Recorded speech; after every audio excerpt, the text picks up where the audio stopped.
हा बोल की छकुली. आई बरी आहे का तू? माय काय सांगू ग, संधिवाताचा त्रास लय उठलाय. रात्री 2-2 वाजेपर्यंत झोप लागेना ग बाई. हा मला सांग की दवाखान्यात घेऊन जायला. तुझ्या भावाला मरगी आली ग. त्यासाठी विचारायला वापासनं प्रेमात पडून लग्न करून घेतलंय. आई दिसेना ग, म्हातारी आई. मला एका कोपऱ्यात टाकले ग, मी नुसती एकटी गप गप बसती. काय सांगू छकुली तुला, एवढं मरणाचं गरम होते ग. तुझी वहिनी आणि ती कार्टी पिंकी माझ्या समोर बसून आईस्क्रीम खातात ग गारेगार, पण मला म्हणत नाही घे जरा खा जरा. अजिबात नाही.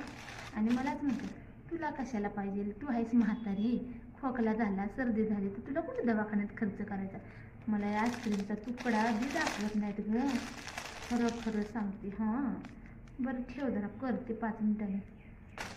बाई कोण नाही तोपर्यंत पटाटा खाऊन घेते बाई. आता आल्याच्या कारट्या की खाऊन टाकायच्या पट. आता मी काय करू सांग बाई म्हातारी बाई, मी कुठं जाणार, कुणाच्या दारी जाणार. अगं आई तू चहा पिऊन देवळात जाऊन बसत जा. अगं बाई ते बी त्यांना बघविना.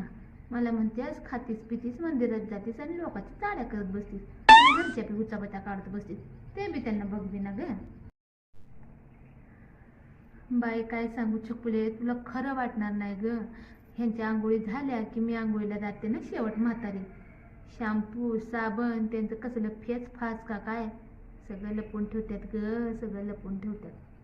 काय माझ्यावर अत्याचार करत. आता मी काय म्हातारी लावून काय कुठं उलटणार आहे. हा तर